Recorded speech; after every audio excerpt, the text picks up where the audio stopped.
Amém. Amém. Querido amado Deus, uma vez estamos aqui para agradecer o Senhor o dom da vida, agradecer a oportunidade de estarmos reunidos entre irmãos, para estarmos aqui adorando o Senhor, estarmos aprendendo de Ti e caminhando um pouco mais para próximo da Nova Jerusalém.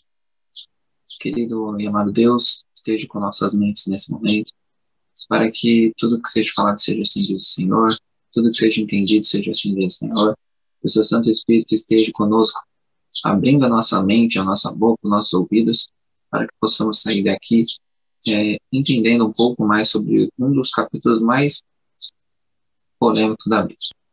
Tem muitas coisas importantes nesse capítulo, nós vamos colocar aqui muitos pontos de vista e não vai fechar aqui, meu Pai. Precisamos estudar, ir além e procurar por nós mesmos também, que todos aqui possam estar cientes de que podem sim entender as coisas da Bíblia, pois o Espírito Santo está disponível a todos. Nós só precisamos que ele. Querido e amado Deus, muito obrigado por tudo que o Senhor proporciona para cada um de nós. Esteja também com as meninas na Europa, que tudo corra bem, que tudo seja feito para a tua honra, para a tua glória, e que elas voltem também, que elas voltem sem problemas nenhum de lá. Muito obrigado, é o que eu te peço e lhe agradeço, em nome de Jesus. Amém. Amém. Alberto, a boca é sua, mas a palavra é do Senhor. Bom, vamos lá. Bom, pessoal, deixa eu pôr a tela ali para a gente já se familiarizando.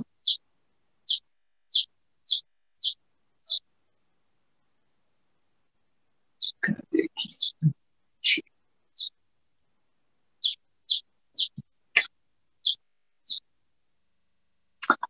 Bom, irmãos, provavelmente a gente vai precisar de uns 2, 3 dias aí. Então, seguinte, hoje a ideia vai ser, eu vou expor para vocês alguns pontos de vista, tá? Vamos ler o capítulo inteiro, bem devagar, depois a gente vai relê-lo novamente amanhã, mas é bom a gente já começar a dar uma praticada. Nós vamos ler o capítulo, nós vamos pegar alguns personagens, né? Personagens que aparecem no texto, porque isso daqui é uma coisa que a gente deveria, a gente vai precisar ler umas 10, 20, 30 vezes esse capítulo, pegando todas as nuances, personagem por personagem, nós não vai ter todo esse tempo. Depois eu vou expor para vocês os pensadores de cada raciocínio, tá? Porque dentro do Adventismo tem 3 linhas de raciocínio. Então, dentro mesmo da nossa igreja, tem 3 áreas, 3 locais diferentes, com propostas diferentes, com pensamentos diferentes. Então, nós precisamos entender todos eles, é o que eu pretendo aqui, pela graça de Deus, passar para vocês um pouco da compreensão de cada um deles, tá?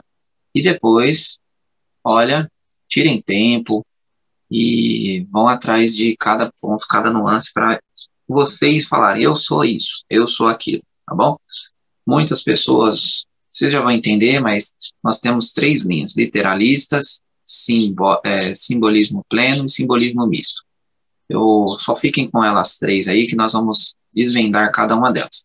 Inclusive, não tem essas nomenclaturas, mas é uma nomenclatura que foi colocada, muito boa, e eu gostei dela, porque os pensadores dessas linhas, eles não colocaram uma nomenclatura, a não ser o Uri Smith, que colocou literalismo mesmo. Mas os outros 2 não colocaram mistos e plenos. Mas eu acho que vai ficar mais fácil para vocês entenderem colocando dessa forma. Então, vamos lá. O título eu coloquei o Rei do Sul, Rei do Norte, porque é os principais do capítulo, tá? Durante o capítulo todo, esses seres aí, esses personagens vão aparecer, então, nada mais justo de colocar o nome deles. Bem, vamos então avançar. O primeiro ponto importante, até aqui vocês viram que nós precisamos de um conhecimento muito forte de história, né? Precisamos conhecer Alexandre o Grande, conhecer os reis da Pérsia, conhecer Nabucodonosor, seus sucessores. Nós tivemos que dar uma palha bem legal aqui, acredito que vocês gostaram. Nós colocamos os bonequinhos, fomos falando ponto por ponto, isso tudo está aí, ó, é disponível para vocês.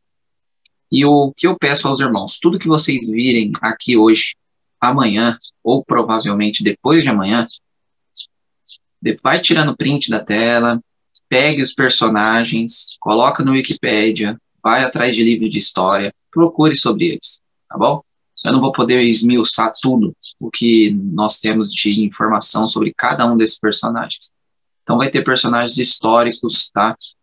O Daniel 11, ele detalha, nós vimos até agora reinos, pouca coisa dentro dos reinos, tipo, nós não vimos detalhes de dentro desse reino, nós vimos um bode, o bode significa a Grécia, e aí colocou ali, ó, um primeiro rei, 4 reinos, ponto. Com Daniel 11, ele vai detalhar rei por rei. Então, o conhecimento de história vai ser muito maior do que nós tivemos até agora.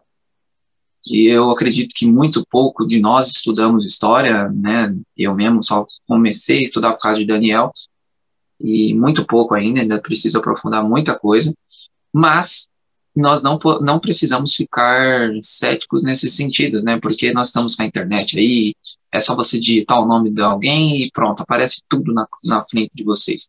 Então, hoje nós podemos aí com facilidade entender todas essas nuances, entender ponto por ponto e saber o que cada uma desses seres tem a nos proporcionar na história, tá bom? Então, levando isso em consideração, vamos primeiro ver aqui a parte da estrutura novamente. Como eu disse para vocês, no capítulo 10, 11 e 12, eles formam um único bloco porque é uma visão só, é uma coisa só, tá? Então, lá nos primeiros capítulos onde que nós vimos, do primeiro capítulo 10, os primeiros versos, lá está falando de uma palavra, né, que é da VAR, fala de data, local, fala do anjo e a dificuldade física, né, de estar na presença de um ser celestial. E Daniel entende a palavra, ele entende tudo o que vai ser passado para ele, tá? Então, o Daniel 11, Daniel entendeu, ok? Daniel entendeu todo esse bloco, ele diz, entendi a palavra. No Daniel 10, 20 a 14, traz o conteúdo da palavra que é a da VAR, de Daniel 10, 1. Então, é o discurso do anjo sobre o futuro, tá bem? Então, é como se fosse uma retrospectiva aqui. O anjo falou todo o processo. No Daniel 10, 1, Daniel está falando ali, lembre que, ó, Daniel teve a visão e ele vai escrever a visão, ok? Então, Daniel faz depois uma interpretação. É como se fosse aqueles filmes lá que eu já falei para vocês, né? Daniel fala aqui que entendeu, depois ele vai falar o que ele entendeu, bom? E aí é o conteúdo, ok? E aí vem o conteúdo que nós estamos estudando hoje, que vai ser aí do versos... Ontem nós já vimos o verso 20 e 21 de Daniel 10, e agora nós vamos ler o Daniel 11 inteiro, e amanhã, daqui 2 dias, provavelmente, nós concluiremos com Daniel 12. E o Daniel 12 é a orientação do que fazer com o que ele entendeu, tá? O que fazer com o que ele entendeu da palavra que foi lhe dada de Daniel 11, tá bom? Então, levando isso aqui, nós vamos ver a estrutura de Daniel 11. Daniel 11 tem 45 versos. Então, como eu falei para vocês, é muito, por mais que a gente tenha, também nem consigo colocar tanta coisa aqui para vocês, porque aí vai piorar a compreensão. Então, nós vamos ir bem tranquilo, devagar, vamos ler os 45 versos hoje, devagar, vendo cada um dos personagens, tá bem? Conforme nós formos vendo esses personagens, nós vamos mostrando para vocês na tela, e depois vai ficar todos os personagens que nós precisamos na tela. E aí, nós vamos esmiuçando ponto por ponto dos personagens, tá bem? Então, vai ser bem tranquilo. Vocês vão ver aí que vão aparecer para vocês algumas seções e de cores diferentes. Vocês já vão entender essas cores no final de hoje. Provavelmente eu vou acabar explicando para vocês essas seções. Por que dividir em seções? Porque fica mais fácil a nossa compreensão, tá bem? Em cada uma dessas seções vai ter personagens importantes, e a cada uma dessas seções a coisa vai piorando. Então nós vamos aqui colocar para vocês essas seções, já a gente vai entender por que a gente fez isso aí, bom? Então, ó, vamos começar a leitura? Vamos começar a leitura aí do verso 1, tá bom? Nós vamos colocando a leitura, eu não vou comentar logo em seguida, tá? Eu só vou ler o capítulo inteiro, não sei quantos fizeram a leitura do livro, do capítulo, então vamos ler todo o capítulo, e depois a gente vem ponto por ponto, colocando todas as linhas de pensamento, vamos ver os personagens que aparecem no texto, tá bom? Então vamos lá. Mas eu, no primeiro ano de Dario, o Medo, me levantei para fortalecer e animar. Então, primeiro ano de Dario, o Medo. Então, ele está falando lá do ponto, lá de Dario. Agora eu te declararei a verdade. Eis que ainda 3 reis se levantarão na Pérsia. Lembra? Deixa eu voltar. Volta para mim aí, no Daniel 10, 20, porque vocês precisam entender que essa visão aqui continua, ela parte do 20. Então, 10, 20. Voltam aí na Bíblia de vocês uma página. 10, 20 diz: E ele disse, sabes por que eu vim a ti? Eu tornarei a pelejar contra o príncipe dos persas. E saindo eu, eis que virá o príncipe da Grécia. Mas eu te declararei o que está expresso na escritura da verdade. Ninguém há que esteja ao meu lado contra aqueles, a não ser Miguel, vosso príncipe. Tá bem? Então, ó, aqui começa do 20 em diante, aí continua, tá? Não para, não tem, na Bíblia, né, ou no original, não tem capítulo, essas coisas aqui, ok? Então, ó, continua no verso 1, tá bom? Vamos supor, o verso 1 é o verso 22, tá bom? Então, ó, 21, 22, aqui, ó, o primeiro. Mas eu, no primeiro ano de Dario Medo, me levantei para fortalecer e animar. Agora eu te declararei a verdade, e eis que ainda 3 reis se levantarão na Pérsia, e o quarto será acumulado de grandes riquezas, mais do que todos, e tornado forte por suas riquezas, empregará tudo contra o reino da Grécia. Então vamos lá, nós temos aqui já reis da Pérsia, tá bem? Vai ter aí personagens reis da Pérsia, nós já vamos decodificar isso aí mais à frente, tá bem? Provavelmente amanhã a gente vai ponto por ponto nessas nuances. Verso 3. Depois se levantará um rei poderoso. Então se levantará um rei poderoso, que reinará com grande domínio e fará o que lhe aprouver. Mas no auge o seu reino será quebrado e repartido para os 4 ventos do céu, mas não para a sua posteridade, nem tampouco segundo o poder que reinou, porque o teu reino será arrancado e passará a outros fora dos seus descendentes. Então será repartido esse reino do rei poderoso em 4 partes. 5. O rei do sul será forte, como também um dos seus príncipes. Este será mais forte do que ele, e reinará, e será grande o seu domínio. Então aparece o rei do sul, e nós vamos ver já já o rei do norte. Mas ao cabo de anos, eles se aliarão um com o outro. A filha do rei do sul casará com o rei do norte, para estabelecer concórdia. Ela, porém, não conservará a força do seu braço, e ele não permanecerá nem no seu braço, porque ela será entregue. E bem assim os que o trouxeram, e seu pai, e o que tomou por sua naqueles tempos. Mas de um renovo da linhagem dela, um se levantará em seu lugar, e avançará contra o exército do rei do norte, e entrará na sua fortaleza e agirá contra eles, e prevalecerá. Também os seus deuses, com a multidão de suas imagens fundidas, com os seus objetos preciosos de prata, ouro, levará como despojo para o Egito.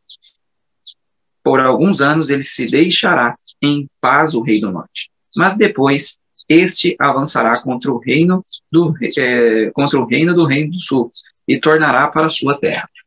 10. Os seus filhos farão guerra e reunirão numerosas forças.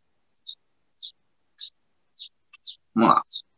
Os seus filhos farão guerra e reunirão numerosas forças. Um deles virá apressadamente, arrasará tudo e passará adiante voltando à guerra, e levará até a fortaleza do rei do sul. Então se exasperará, sairá e pelejará contra ele, contra o rei do norte. Este porá em campo grande multidão, mas a sua multidão será entregue nas mãos daquele. A multidão será levada, e o coração dele se exaltará. Ele derribará miríades, porém não prevalecerá, porque o rei do norte tornará e porá em campo multidão maior do que a primeira. E o campo de tempos, isto é, de anos, virá à pressa, com um grande exército e abundantes provisões. Então, até o primeiro aí, irmãos, o 13, do 1 ao 13, nós vemos reis da Pérsia, rei poderoso, rei repartido em 4, rei do norte e rei do sul. Tá bem?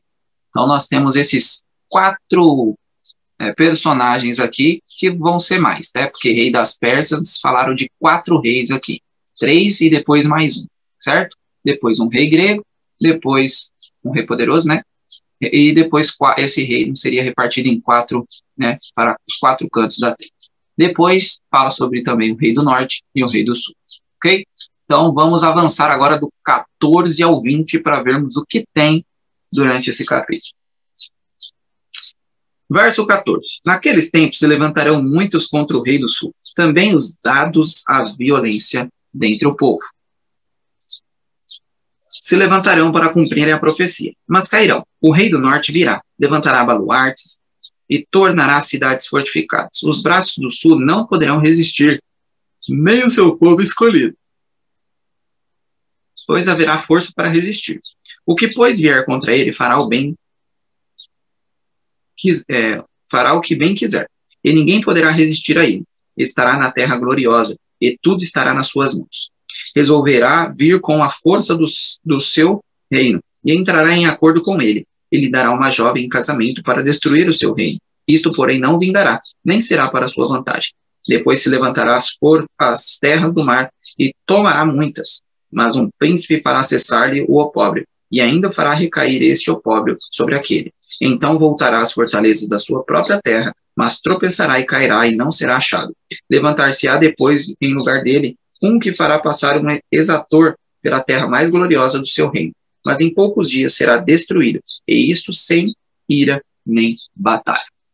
Então, nós temos o rei do norte novamente, dos 14 ao 20, temos o rei do sul, e temos aqui os dados à violência.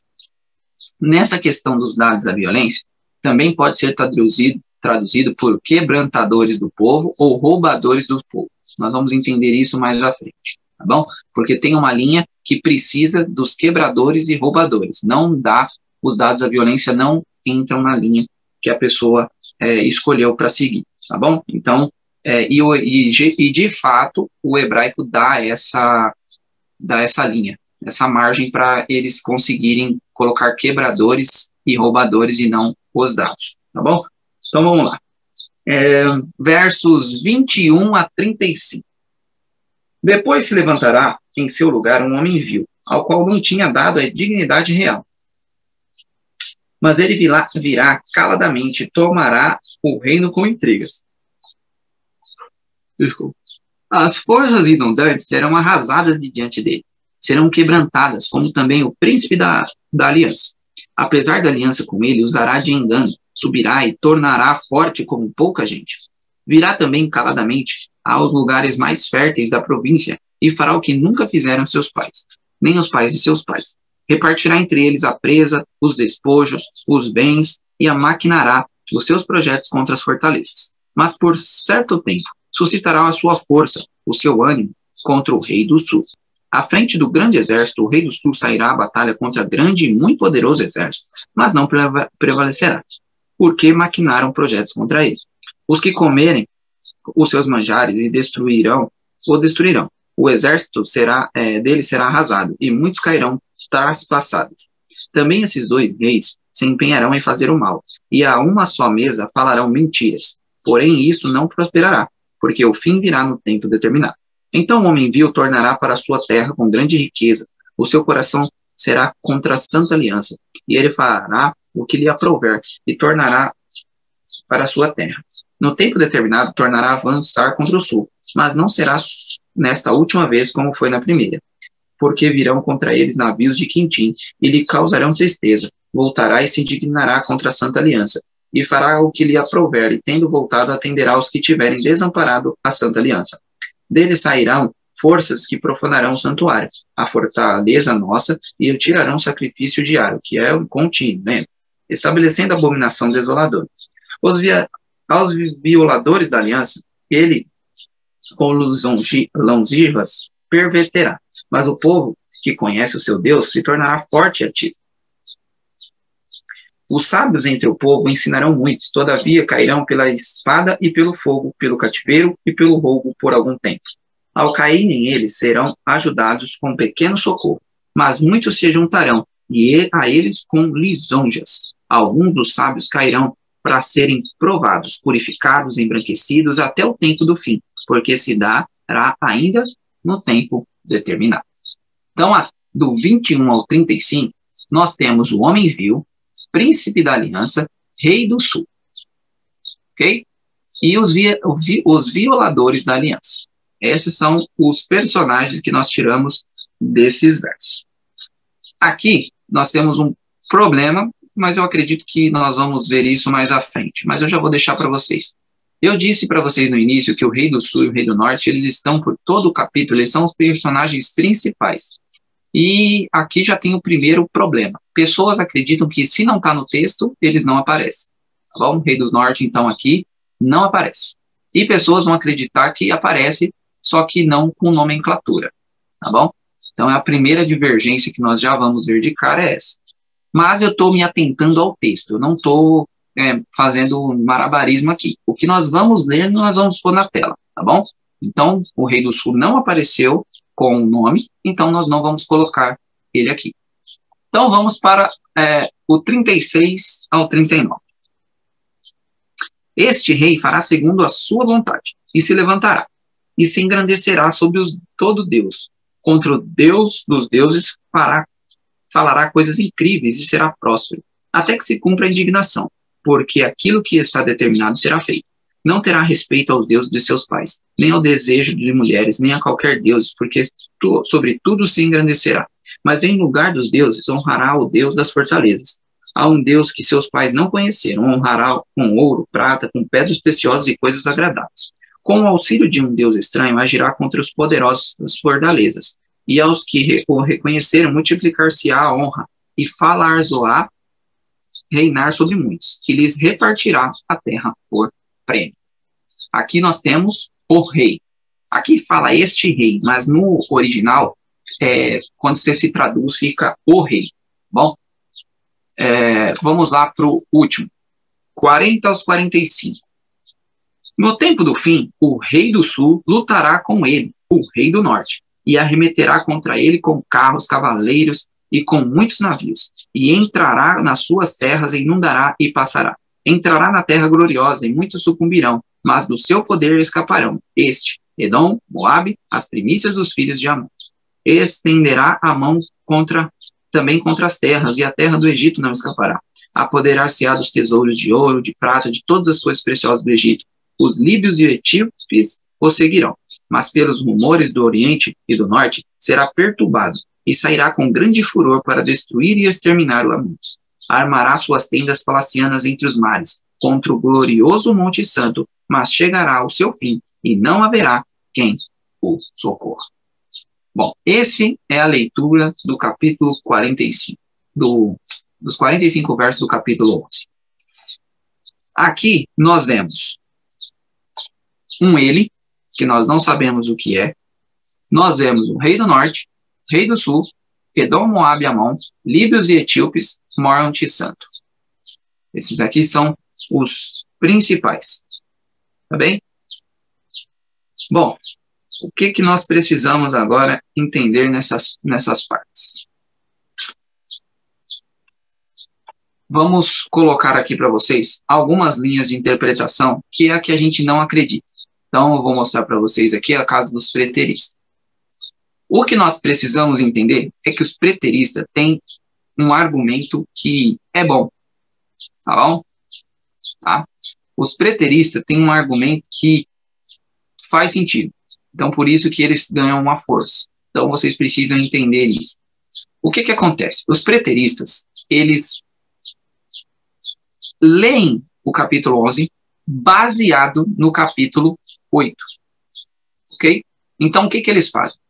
Eu pego o capítulo 8, me baseio nesse capítulo 8 e vou ler o capítulo 11. Quando ele faz isso, o que não é algo de absurdo, porque nós fazemos o mesmo com o capítulo 7 e 8, nós temos o 7 e o 8, e depois vem o 11. Então, logicamente, nós vamos tentar ver alguma relação com o 7, o 8 e o 11. Então, eles fazem isso, só que eles não pegam o 7. Por quê?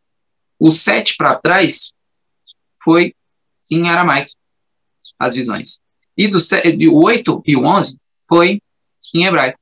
Então, eles falam, se a Daniel usou uma língua para o 8, uma língua para o 7, talvez ele não quisesse mostrar que tem uma relação entre os dois, porque as línguas são distintas. Se ele quisesse uma relação, ele escrevia tudo em aramaico, ele escrevia tudo em grego, em hebraico, desculpa. Só que como ele escreveu o 7 de uma língua e o 8 de outra, talvez o 7 não tenha nada a ver com o capítulo 11.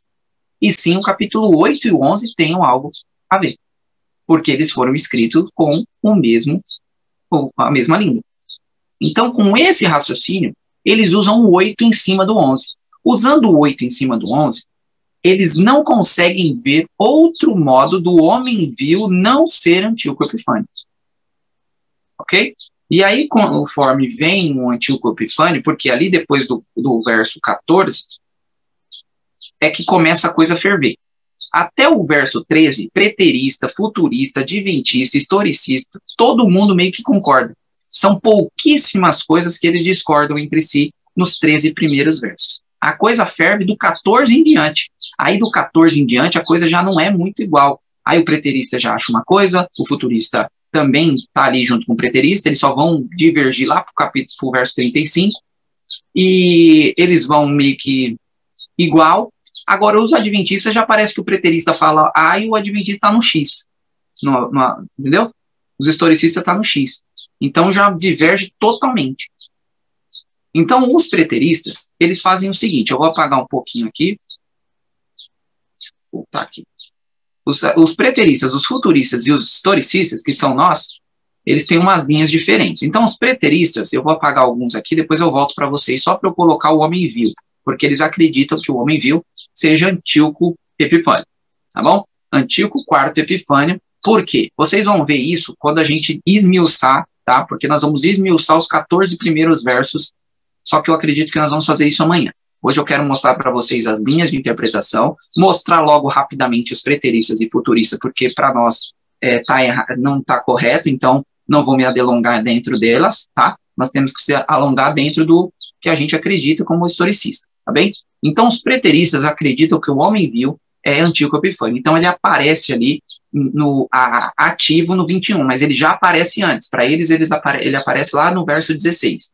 Então no 21 é quando ele assume o papel de fazer aquelas obras horríveis que nós já vimos que Antíoco fez lá no capítulo 8, ok? Então, os preteristas acreditam nisso por essa base. Como Magno, que é o pai de Antíoco, finaliza ali no verso, entre o verso 13 e 15, só pode ser o filho dele a partir daí, ok? Então, eles pegam esse apego ao capítulo 8 em cima do capítulo 11. E aí, como eles não podem, aí temos duas linhas dentro do preterista. O preterista acredita que Antíoco Epifânio vai até o final, ok? Do 21 até o 45 é só Antíoco Epifânio. Outras pessoas, preteristas mais estudiosos agora, né?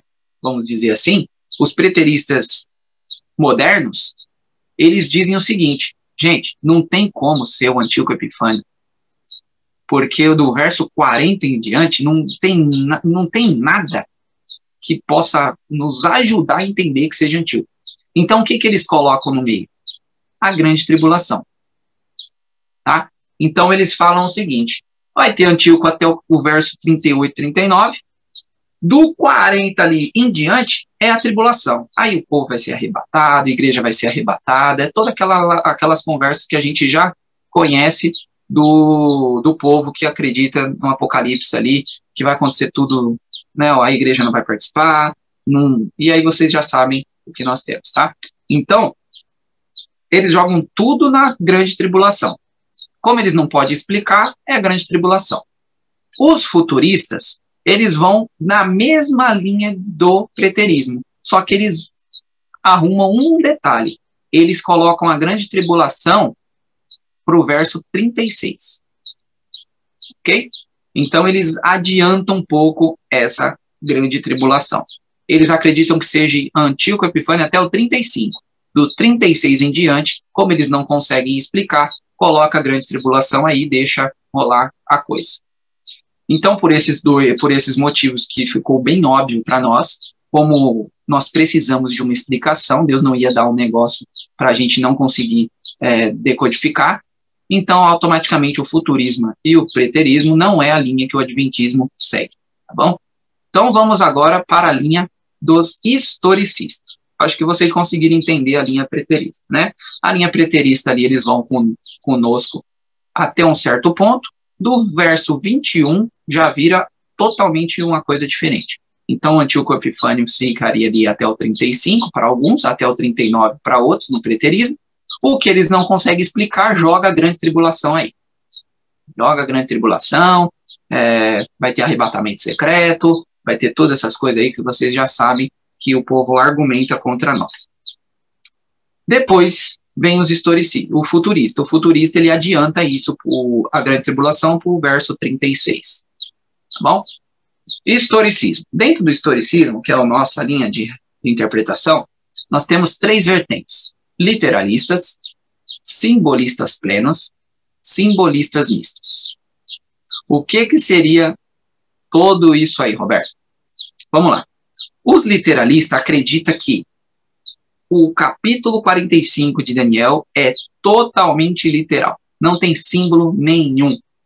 O rei tem um rei, o homem vil é um homem, príncipe da aliança é um príncipe da aliança, rei do sul é rei do sul, e assim por diante. Rei do norte é rei do norte, rei da Pérsia é rei da Pérsia, rei grego é rei grego, e acabou.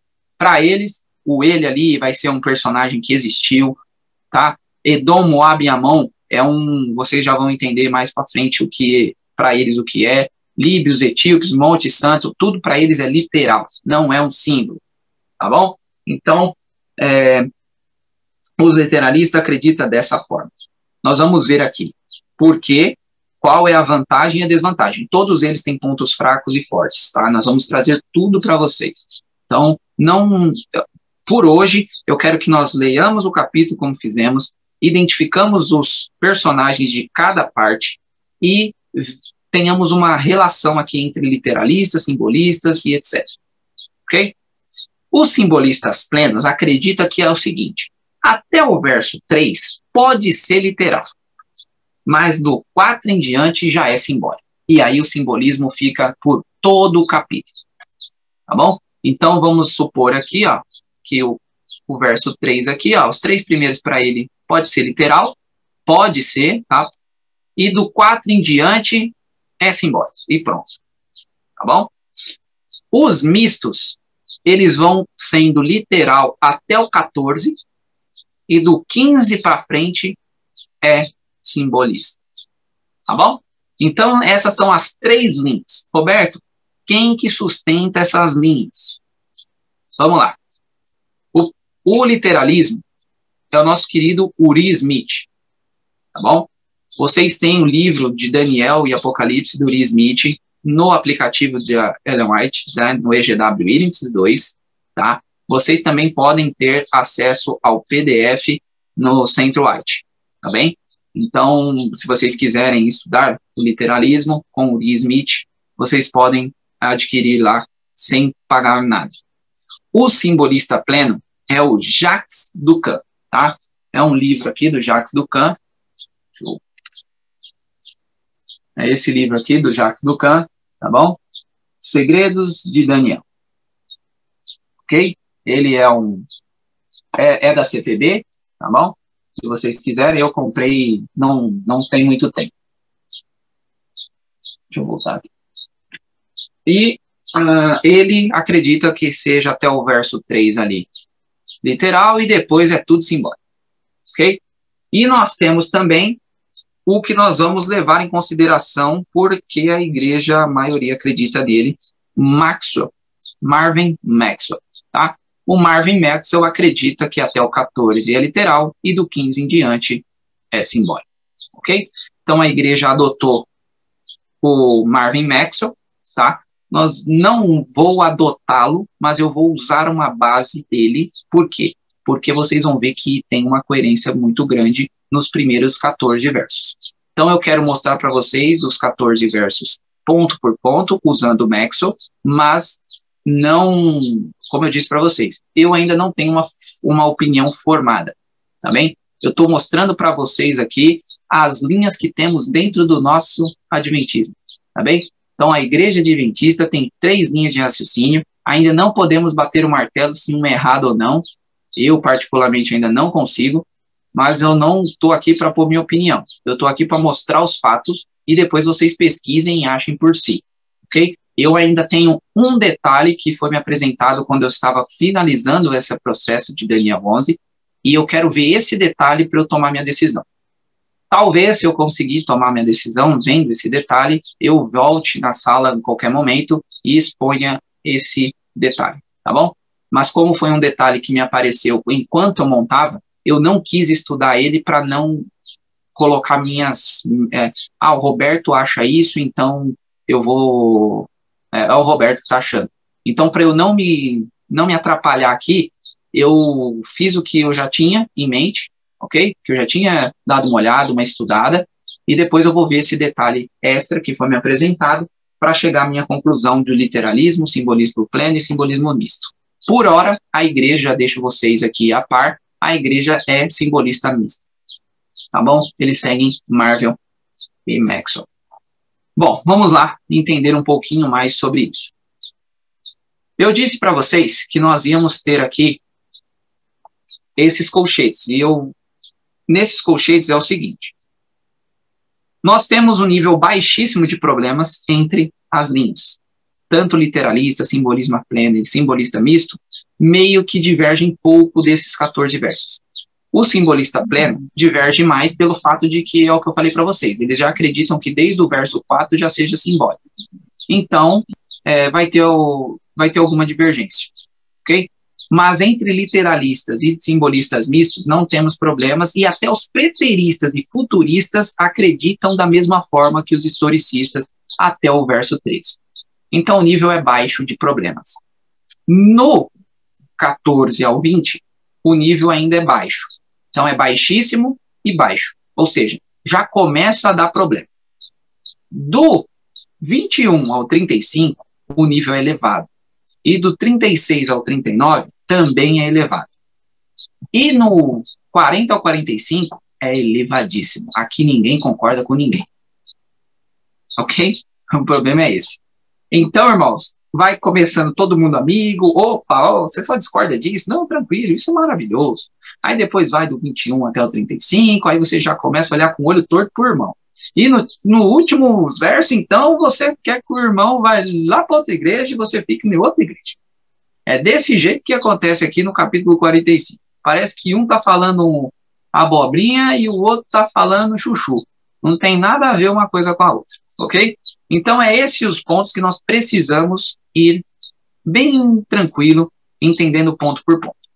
Então, ó, nós temos 3 linhas. Literalista, Uri Smith, que inclusive foi um dos pioneiros a escrever sobre Daniel e Apocalipse. Nós temos os simbolistas plenos, com Jacques Ducan. E nós temos os simbolistas mistos, com Marvin Maxwell, ok? Os 3 fazem os seus pontos, e o Ducan, para mim, até o momento, é o mais, vou dizer assim, ele não dá tantos detalhes quanto os outros. Tá? É muito subjetivo, e aí por ser subjetivo, não me dá tanta fortaleza assim, tá bom? Então, os literalistas e o Marvin Maxwell, eles são mais fiéis ali ao texto, eles mostram coisas que vocês vão ver aqui, que nós vamos mostrar para vocês, que fica muito que até irrefutável, tá bem? Por esse motivo, eu colocaria aí esses 3, estou mostrando para vocês, mas para mim, o Ducan, até o momento, é o que menos me dá coisas para conseguir extrair. Tá? Bom, por que eles divergem, Roberto? Porque as divergências ocorrem pelo modo com que Roma é introduzida. Vocês não estão vendo Roma aqui, certo? Vocês estão vendo o príncipe, rei do sul, violência, homem vil, o rei do norte, Moab. Vocês estão vendo todas essas coisas na tela aí. Mas vocês não veem Roma. Só que Roma está. Por que Roma está? Porque Roma estava no capítulo 8, Roma estava no capítulo 7, Roma estava no capítulo 2, então como Roma não vai estar no capítulo 11? Só que o problema é que aonde Roma está e quem Roma é para cada uma dessas linhas de interpretação. Literalistas, simbolistas plenos e mistos. É aí que está o problema. Então vamos ver aonde cada uma delas se encaixa. Vamos mudar as cores aqui para que vocês possam entender, tá? Então, o literalista vai ficar com verdinho, ok? E para eles, no verso 14, Roma é introduzido como um terceiro personagem. O que isso significa, Roberto? Para os literalistas, Roma não é o rei do norte. Tá bom? Para os literalistas, rei do norte é rei do norte, rei do sul é rei do sul. Roma seria um terceiro elemento, ok? Deixa eu mutar aqui. Aí. Roma seria um terceiro elemento, tá bom? Um terceiro personagem. Então, literalista acredita que Roma entra no verso 14.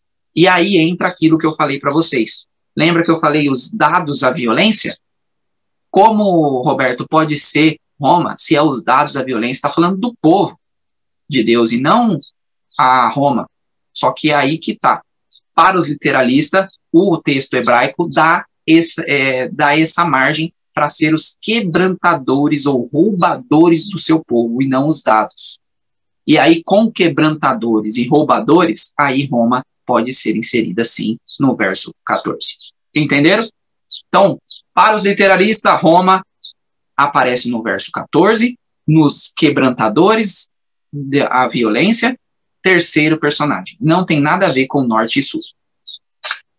Já para... Vou voltar aqui.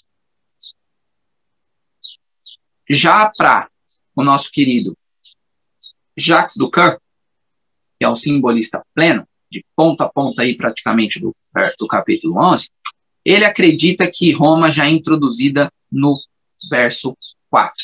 Roma é o rei do norte. Então, quando fala no verso 4, norte, ou melhor, vamos ver aqui.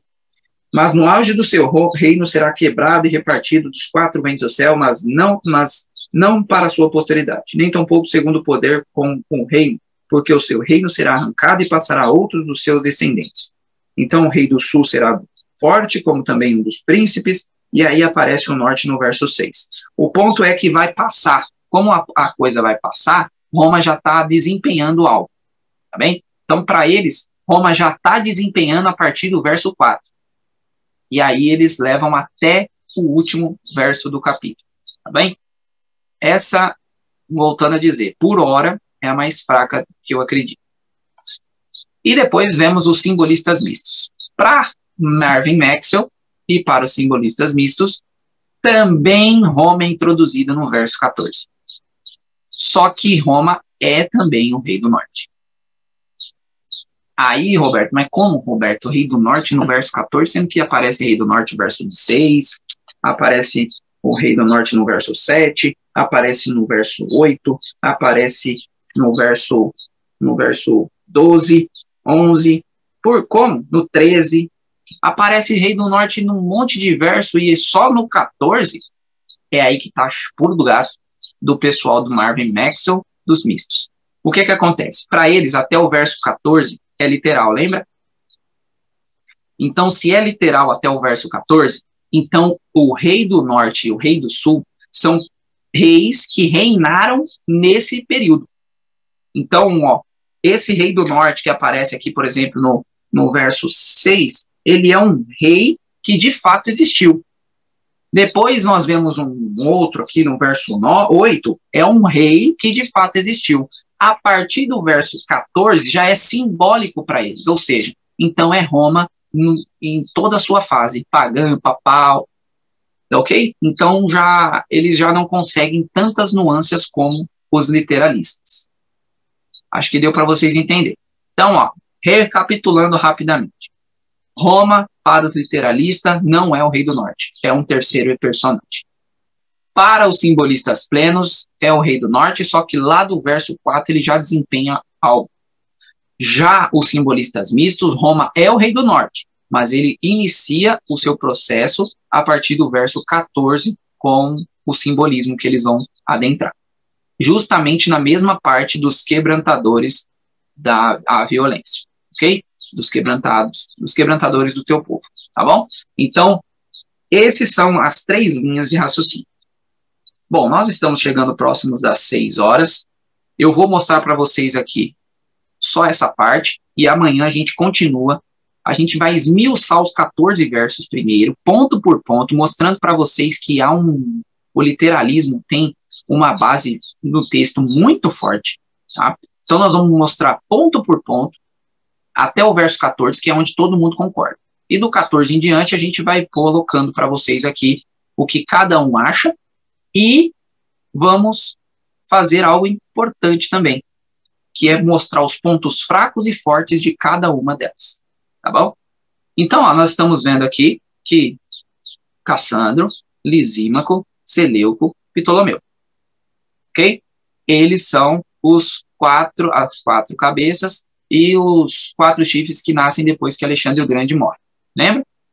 Então, logo um pouco depois, Cassandro e Lisímaco são destruídos, certo? São tomados ali.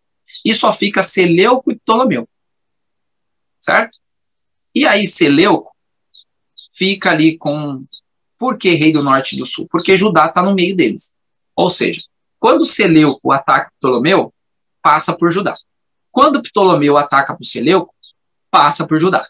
Então, Judá é o ponto estratégico mais importante dessa época. Logo, abaixo de Judá é sul, acima de Judá é norte. Por isso é conhecido como rei do sul, rei do norte. E aí é por isso que nós vamos deixar aqui para vocês. Rei do norte, reis do sul. Só um momentinho. Cuidado, meus irmãos, com o microfone. Tá bem? Então, ó, nós temos aqui o rei do sul e os reis do norte. Vou deixar assim para que vocês possam entender do que nós vamos falar adiante. Reis do norte, reis do sul. Vocês já viram isso lá no capítulo 8, tá bem? E no capítulo 8, mostramos para vocês todos os reis do Ptolomeus e os reis do sul. Aqui está invertido, tá? Reis do sul, Ptolomeus, reis do norte, Seleucidas. Aí vocês têm aqui todos esses reinos lá, até Cleópatra, depois Antíoco Dionísio aqui, desde Nicátor primeiro. Aí vem o seguinte, que é o que nós vamos ver amanhã. Então, deixa eu ver aqui. Então, vamos deixar isso aqui para amanhã, para a gente atentar ponto por ponto. Então, ó, nesses reinos aqui, para o pessoal do literalismo, esses reis são os que são falados quando está norte e sul, ok? Então, por exemplo, nós vamos ver ali, ó, o rei do sul ataca o rei do norte. Então, quer dizer que é um Filopátor atacou o Calínico, sabe? Para eles é isso. Para eles leem o texto, conseguem achar na história quem fez o quê, e aí eles vão colocando no texto. E é o que nós vamos fazer amanhã. Então, nós vamos colocar aqui nós vamos ler o texto novamente, vamos colocar entre colchetes o que eles estavam tentando dizer, o que eles acham que era quando Daniel escreveu e quando o anjo passou a visão para Daniel, tá bem? E amanhã a gente fala sobre quem é os pontos fortes e fracos de cada um, e nós vamos esmiuçar aqui, só uma palhinha para vocês, vai ser mais ou menos isso aí, ó. Então nós vamos ver aí, ó, entre colchetes, quem que falou, quem que são os reis, tá bem? E aí nós vamos, ponto por ponto, mostrando para vocês que isso aconteceu na história. Bom, meus irmãos, acredito que por hoje é só. A ideia de hoje era nós lermos o capítulo. A ideia de hoje era nós entendermos que os preteristas e futuristas, com a parte forte deles, é que, de fato, o 8 e o 11 foram escritos com a mesma língua, tá? Então, por esse motivo, eles acreditam que o 8 deveria ser jogado em cima do 11 e não o 7. Tá? E colocando isso em consideração, eles têm um bom argumento. O fato é que nós já desmontamos os argumentos dele lá no capítulo 8, porque Antíoco Epifânio não vai até o fim. E precisaria de um Antíoco Epifânio até a volta de Jesus. Como não acontece, eles colocam a grande tribulação para não ficar errado a sua interpretação. Conforme isso acontece, nós já descartamos, então, os preteristas e futuristas, porque eles não nos dão um apego tão forte na Bíblia. Então, nós vamos para o historicismo, onde temos dentro do historicismo 3 linhas de raciocínio, ok? E nessas 3 linhas de raciocínio, que nós já vimos que acontece também no contínuo, certo? Só que o contínuo eu acho que ficou muito mais fácil de nós identificarmos, até porque o contexto do capítulo nos mostra muito bem isso. Então, o capítulo 11, também temos agora 3 linhas de raciocínio. os literalistas, que vão ponto por ponto no texto, os plenos, que acreditam que até um certo ponto bem pequeno é literal, mas depois é tudo simbólico, e nós temos os mistos, que é até o verso 14 é literal, do 15 em diante é simbólico. Ok? Essas são as 3 linhas de raciocínio. Então, amanhã nós vamos adentrar nesses pontos e nós vamos entender um pouquinho mais sobre os literalistas, plenos e mistos. Que Deus abençoe vocês. Leiam um capítulo novamente hoje, tá bom? Para que nós estejamos mais familiarizados amanhã. Peguem o nosso vídeo, coloquem os personagens na tela, tentem achar os personagens no texto, tá? Se possível, tiver uma Bíblia aqui, por exemplo, eu tenho uma Bíblia de riscos e tenho uma Bíblia que eu uso para pregar, fazer as coisas. Então, se vocês têm uma Bíblia aí, né, que vocês conseguem grifar, riscar, tá? Tem pessoas que pegam a própria Bíblia e riscam, mas eu sou meio diferente. Eu ando com 2, então eu ando com uma riscada e uma sem risco. Mas se vocês puderem ir grifando, tá? Tentando achar os personagens que nós falamos aqui na Bíblia de vocês, vai ajudar, tá bom? A versão que eu estou usando é a da igreja normal, tá? Então é a atualizada, Almeida atualizada, porque vocês, depois qualquer coisa a gente lê na King James, tá bom? Mas não vai ter tantas nuances, vai ter poucas coisas diferentes, e porque a Almeida, como o comentário bíblico foi escrito em cima dela, eu acho que é melhor a gente seguir os pontos nela, tá? Mas tentem na Bíblia de vocês. Se vocês acharem amanhã, Roberto, eu achei uma outra coisa. Aqui na Bíblia, King James, tá? Outro modo. Aí vocês anotem e passem para mim, tá bom? A Bíblia que vocês tiver, para a gente tentar aqui ver, porque quem sabe tem alguma coisa em outras Bíblias que nós não temos visto aqui, e aí pode ser que nos ajude a entender também, tá bom? Então, peguem o capítulo, lição de casa para hoje. Pegar o capítulo 11, ler os versos, os 45 versos, identificando os nossos personagens, tá bom? Seja em qual Bíblia for. Eu vou fazer isso tanto na igreja, quanto também na King James, para ver se eu acho alguma coisa interessante. E vocês façam na Bíblia que tiver, tá bom? Muito obrigado a vocês, que Deus abençoe o dia de vocês e até amanhã. Oremos então. Grandioso Deus, Paizinho Todo-Poderoso, muito obrigada, Senhor, por mais uma manhã, por mais essa mensagem que o Senhor trouxe para nós. Nós estamos assim, Pai, reflexivos. Eu acredito que os meus irmãos também, como eu. E que o Senhor, meu Deus, possa gravar essa mensagem em nosso coração e possa nos dar a graça, Pai, de ser um instrumento do Senhor onde estamos, pois é uma mensagem que poucos conhecem, que poucos sabem. As profecias não é para qualquer um compreender, é realmente para aqueles que creem, para aqueles que querem. E o Senhor é um Deus tão maravilhoso que ouve e dá quando a gente pede. Obrigada, meu Deus, muito obrigada. Queira tomar o teu servo em tuas mãos, mais uma vez. Ele que sempre relutou e estudou, e sempre dizendo a parte mais difícil, é o capítulo mais difícil, mas o Senhor, de forma tão singular, de forma tão bondosa, tem dado ele sabedoria, tem capacitado e tem o ajudado a transmitir com didática, com amor e com poder. Louvado e glorificado seja o nome do Senhor, Pai. Assim também possamos nós nos colocar em tuas mãos para que tenhamos essa sabedoria que só pode vir do céu.